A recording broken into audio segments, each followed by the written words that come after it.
Hello everyone, नमस्कार। मैं अभिनव कुमार दुबे आप सभी का एक बार फिर से स्वागत करता हूं आपके अपने यूट्यूब चैनल प्रोग्रामिंग प्रो में। फ्रेंड्स, कैसे हैं आप लोग? उम्मीद करता हूं कि आप सभी लोग अच्छे होंगे। मैं भी अच्छा हूं। फ्रेंड्स, आज के सेशन में मुख्य रूप से हम बात करने वाले हैं HTML टेबल पार्ट 2 के बारे में।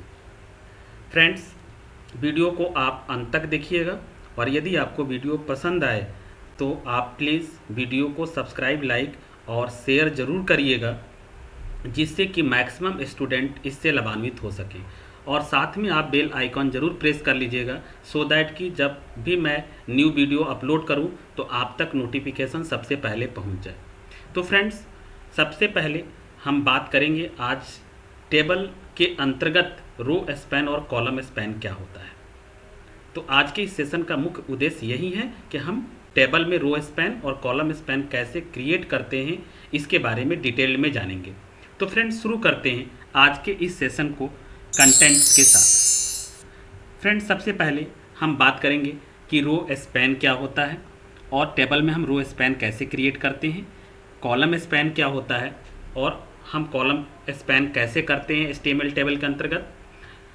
इसके बाद हम लोग कुछ इम्पोर्टेंट रिलीवेंट एक्सरसाइज के बारे में डिस्कस करेंगे, जो कि रो स्पैन, कॉलम स्पैन तथा रो और कॉलम दोनों ही एक साथ अगर किसी टेबल में स्पैन करना हो तो कैसे करेंगे, इसके बारे में हम लोग डिटेल में डिस्कस करेंगे।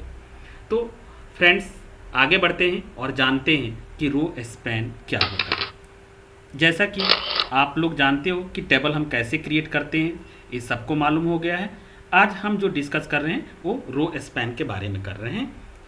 तो friends, row span basically table data, जिसको हम लोग TD टैग के माध्यम से रिप्रेजेंट करते हैं, उसका एक इम्पॉर्टेंट एट्रीब्यूट्स होता है।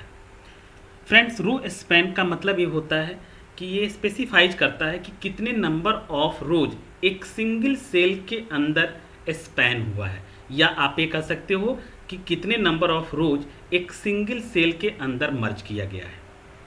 इसका मतलब ये हुआ कि जब हम दो रो को स्पैन करते हैं तो दो रो स्पैन होता है एक सिंगल सेल के अंदर मर्ज हो जाता है, या एक कह सकते हैं कि जब एक सिंगल सेल के अंदर एक से अधिक रो को कंबाइंड कर दिया जाता है, मर्ज कर दिया जाता है, that is called row span. तो इसका सिंपल सा मतलब होता है, रो स्पैन का मतलब रो को मर्ज करना।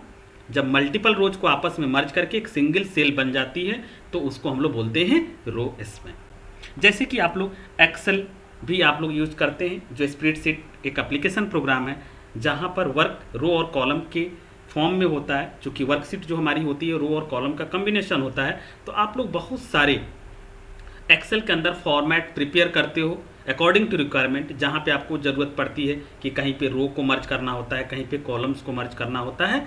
तो जस्ट लाइक हम जब HTML में टेबल भी क्रिएट करते हैं तो टेबल के कुछ फॉर्मेट ऐसे होते हैं जहाँ पर हमें मल्टीपल रोज को कंबाइन करके एक सिंगल सेल बनाना होता है, मल्टीपल रोज को हम एक्सपेंड कर देते हैं एक सिंगल रो में, या हम ये कह सकते हैं कि मल्टीपल कॉलम को हम मर्ज करके एक सिंगल कॉलम क्रिएट करते हैं, तो वहाँ पर हम लोग कॉलम स्पैन उसको बोलते हैं। तो इस तरीके से कह सकते हैं जैसे कि यहाँ पर हमने HTML में एक टेबल क्रिएट किया है जहाँ पर हमने रो को स्पैन किया हुआ है।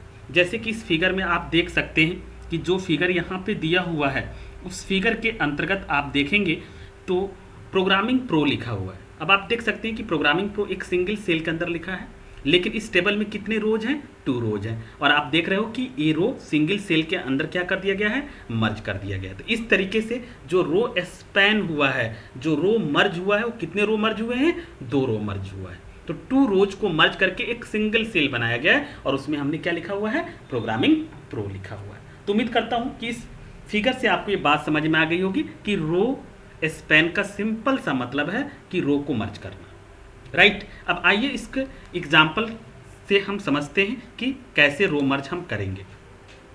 तो फ्रेंड्स, जैसे देख सकते हैं कि जो हमने अभी फिगर डिस्प्ले किया था PPT पर, एज इट इज उसका हमने यहाँ पे कोडिंग किया है और उसका आउटपुट भी आपको यहाँ सामने दिख रहा है। तो आइए हम इसके सोर्स कोड को देखते हैं कि कैसे हमने इसकी कोडिंग की है। तो फ्रेंड्स, जैसा कि आपको मालूम है कि यहाँ पर जो कोडिंग हमने किया है नॉर्मली HTML रिस्पॉन्स जो कि हमने हेडिंग में डिस्प्ले कर दिया है बॉडी टैग के अंतर्गत। इसके बाद जो मेन कोडिंग है वो टेबल टैग से स्टार्ट हुई है। अब आप देख सकते हैं कि टेबल बॉर्डर इजकल टू 1, जैसा कि आपको मालूम ही हो गया कि बॉर्डर 1 लगा देंगे तो टेबल की बॉर्डर दिखाई देगी, 0 रहेगा तो नो बॉर्डर होगा, और 1 से ज़्यादा अगर नंबर आप लेंगे तो बॉर्डर की थिकनेस उतनी बढ़ती चली जाएगी। बैकग्राउंड कलर चूंकि उसमें येलो रखा गया है तो मैंने BG colour is equal to yellow कर दिया है। अब यहाँ पर ध्यान देने वाली बात है कि हम कहाँ पर रो स्पैन करेंगे और हम कैसे जानेंगे कि हमें कितना रो स्पैन करना है। तो फर्स्ट ऑफ ऑल कि सबसे पहले आपको जो टेबल दी गई है उस टेबल के स्ट्रक्चर को देखना होगा, और स्ट्रक्चर को देखकर आपको समझ में आ जाएगा कि हमें कितने रोज मर्ज करने हैं, कितने कॉलम्स मर्ज करने हैं। तो जो हमने एग्जाम्पल लिया है उस फिगर में आप देख रहे हैं कि जो प्रोग्रामिंग प्रो लिखा हुआ है वो बेसिकली 2 रो को मर्ज करके लिखा गया है। तो मैंने क्या किया यहाँ पर रो स्पैन इक्वल टू 2 कर दिया है, और उसके बाद हमने कंटेंट क्या लिख दिया प्रोग्रामिंग प्रो, और यहाँ पर TD टैग को हमने क्या किया क्लोज कर दिया, चूंकि टेबल डेटा टैग का ही एट्रीब्यूट है रो स्पैन। इसके बाद अब चूंकि सेकेंड सेल में क्या लिखा है बाई लिखा हुआ है, तो यहाँ पर हमने सेकेंड सेल में क्या लिख दिया बाई लिख दिया। इस तरीके से पहले रो में 2 सेल की वैल्यूज हमने लिख लिया। प्रोग्रामिंग प्रो चूंकि वो 2 रो को मर्ज कर दिया गया है तो सिंगल सेल प्रोग्रामिंग प्रो दिख रही है, और आफ्टर दैट जो फर्स्ट रो में सेकेंड डेटा है वो बाई है तो हमने यहाँ पर बाई लिख दिया है सेकेंड TD टैग के अंतर्गत। अब सेकेंड रो स्टार्ट किया गया है और इसके अंतर्गत लिखा गया है अभिनव सर, तो हमने अभिनव सर TD टैग के अंतर्गत लिख दिया है, और सेकेंड रो को भी हमने कंप्लीट कर दिया। यानी इस टेबल में 2 रो हैं और 2 रो में एक तरीके से हम कह सकते हैं कि हमने रो स्पैन करके सिंगल सेल बनाया है जो प्रोग्रामिंग प्रो है।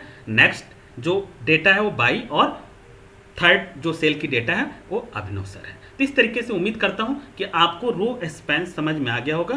Friends, row span is nothing, simple शब्दों में कह सकते हो कि जब हम मल्टीपल रोज को एक साथ कंबाइन करके मर्ज करके एक सिंगल सेल बनाते हैं, और स्ट्रक्चर को देखकर हम डिसाइड कर लेंगे कि हमें कहाँ पे रो स्पैन करनी है, कितने नंबर ऑफ रो स्पैन करना है। तो उम्मीद करता हूँ कि आपको ये बात समझ में आ गई होगी। फ्रेंड्स, आगे बढ़ते हैं और जानते हैं कि कॉलम स्पैन क्या होता है। तो जस्ट लाइक जैसे रो स्पैन TD टैग का एक इंपॉर्टेंट एट्रीब्यूट है, उसी तरीके से कॉल स्पैन भी TD टैग का एक इंपॉर्टेंट एट्रीब्यूट है। कॉलम स्पैन का मतलब ही होता है कि जब हम मल्टीपल कॉलम्स को कंबाइन करते हैं, मर्ज करते हैं और एक सिंगल कॉलम क्रिएट कर देते हैं, तो that is called column span.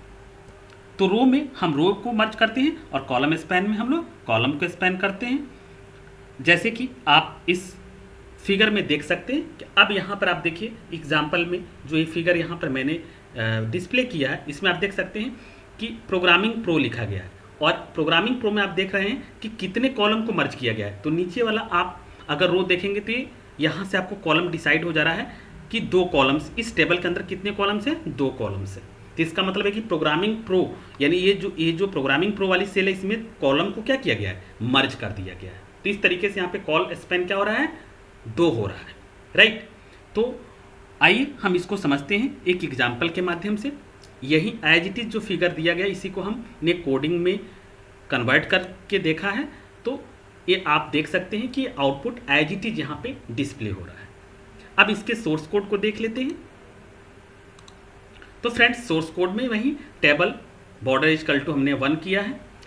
पहले रो में हमने क्या किया है कि TD में कॉल स्पैन कितना किया है 2, क्योंकि प्रोग्रामिंग प्रो में आप देख रहे हैं कि जो टेबल के स्ट्रक्चर दिख रही है उसमें 2 कॉलम को मर्ज कर दिया गया है और इस तरीके से सिंगल सेल बनाया गया है, और यहाँ पर फर्स्ट रो कंप्लीट हो गया। अब सेकेंड रो में क्या लिखा गया है 2 सेल है, बाई लिखा गया, और थर्ड वाले सेल में क्या लिखा गया है अभिनव सर लिखा गया है। तो 2 रो के अंतर्गत ये वर्क हुआ है जिसमें 2 कॉलम मर्ज हो गए हैं, राइट। तो उम्मीद करता हूं कि आपको कॉल स्पैन क्या होता है ये भी बात समझ में आ गई होगी। इस एग्जाम्पल से भी ये क्लैरिफाई हो गया होगा कि कैसे हम कॉलम को स्पैन करेंगे।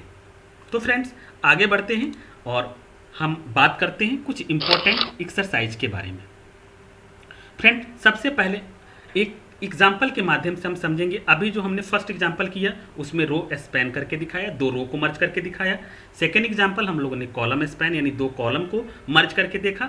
अब हम एक एग्जाम्पल आपको बताने जा रहे हैं जिसमें रो और कॉलम एक ही टेबल के अंदर स्पैन हो रहा है। तो आइए हम इस एग्जाम्पल को समझ रहे हैं कि कैसे करेंगे। अब इस एग्जाम्पल पे अगर आप देखेंगे तो यहाँ पर देखेंगे तो जो फर्स्ट सेल दिख रहा है इसमें आप देख रहे हैं कि 2 कॉलम को मर्ज किया गया है। क्योंकि इस पॉइंटर जहाँ पे मेरा इंडिकेट हो रहा है वो देख रहे होंगे माउस का पॉइंटर, तो आप इस फर्स्ट सेल को देख सकते हो कि 2 कॉलम यहाँ मर्ज हुआ है, और ये जो रो थर्ड लिखा गया है सेल 2 है, इसमें आप देख रहे हैं कि 2 रो मर्ज हुआ है। तो ये टेबल आपको देखने से ही लग रहा है कि ये वाला जो रो थर्ड लिखा गया है सेल 2 लिखा गया है इसमें 2 रो मर्ज हुए हैं, और जो फर्स्ट रो और सेल 1 लिखा गया इसमें 2 कॉलम को मर्ज किया गया है। तो इस टेबल में रो और कॉलम दोनों स्पैन हो रहा है। आइए फ्रेंड्स, इसको एग्जाम्पल को हम कोडिंग कैसे किए हैं उसको करके देखते हैं। तो यहाँ पर इसको आप देखेंगे तो इसकी कोडिंग में नॉर्मल फर्स्ट रो लिया गया है और इसमें कॉल स्पेन कितना किया गया है 2, राइट। इसी तरीके से सेकेंड रो में चूँकि IGT सारे डेटा लिखे गए हैं, कोई भी वहाँ मर्जिंग नहीं हुई है। फिर थर्ड रो में अगर आप देखेंगे तो फर्स्ट सेल के अंतर्गत डेटा लिखा गया है और सेकेंड सेल में क्या किया गया है, रो स्पैन किया गया है। तो यहाँ पे रो स्पैन कर दिया गया है और कंटेंट जो भी वहाँ पे रो 3 सेल 2 लिखा गया है वो राइट कर दिया गया है, और इस तरीके से आपका थर्ड रो भी कंप्लीट हो गया। फोर्थ रो में कोई भी मर्जिंग नहीं हुई है, IGT कंटेंट लिख दिया गया है। तो इस तरीके से जहाँ पे आपको रो स्पैन करनी है वहाँ पे आप रो स्पैन करेंगे, जहाँ पे कॉलम स्पैन करनी है वहाँ पर आप कॉलम को स्पैन करेंगे। तो उम्मीद करता हूँ कि आपको ये रो स्पैन और कॉलम स्पैन एक ही टेबल के अंदर कैसे होता है ये भी बात आपको समझ में आ गई होगी। फ्रेंड्स, अब हम देखते हैं एक एक्सरसाइज जो आपको करना होगा। ये रो स्पैन पे रिलेवेंट एक्सरसाइज है। आपको IGT एक वेब पेज डिजाइन करनी है जिसमें ये टेबल डिस्प्ले हो जाए, जिसमें आप देख रहे हैं कि यहाँ पे रो स्पैन किया गया है, यानी ID वाले सेल में भी रो स्पैन हुआ है, नेम वाले सेल में भी रो स्पैन हुआ है। तो बहुत ही आसानी से आप इस कोडिंग को कर सकते हैं। तो उम्मीद करता हूँ कि आप जरूर इसको करेंगे। फ्रेंड्स, नेक्स्ट एक्सरसाइज है कि हम कॉलम स्पैन कैसे करेंगे। तो ये कॉलम स्पैन करना है। इसमें आप देख रहे हैं कि 2 कॉलम को मर्ज किया गया है, जो नीचे वाला आप देख रहे हैं यहाँ पे कॉलम स्पैन किया गया है। तो ये भी एक्सरसाइज आप कर लेंगे जिससे कि आपको ये कंफर्म हो जाएगा कि हम रो स्पैन कैसे करेंगे और कॉलम स्पैन कैसे करेंगे। फ्रेंड्स, लास्ट एक्सरसाइज है जिसमें रो और कॉलम दोनों ही स्पैन किया गया है। तो ये एक्सरसाइज भी आप कर लेंगे। तो रो और कॉलम एक ही टेबल के अंदर कैसे स्पैन करेंगे ये भी बात आपको समझ में आ जाएगी। तो उम्मीद करता हूँ कि रो स्पैन कॉलम स्पैन क्या होता है, हम कैसे टेबल के अंदर रो स्पैन कॉलम स्पैन करते हैं, ये बात आपको समझ में आ गई होगी। अगर आपको कोई कन्फ्यूजन हो तो आप प्लीज़ कमेंट करके भी मुझे आप बता सकते हैं। तो फ्रेंड्स, अगर आपको ये वीडियो पसंद आया हो तो प्लीज़ एक बार मैं फिर आपसे कह रहा हूँ कि आप इसको लाइक, सब्सक्राइब और शेयर जरूर करिए, जिससे मैक्सिमम स्टूडेंट इससे लाभान्वित हो सके। फ्रेंड्स, मैं फिर मिलता हूँ आप लोगों से नेक्स्ट वीडियो में नेक्स्ट कॉन्सेप्ट्स के साथ। Thank you.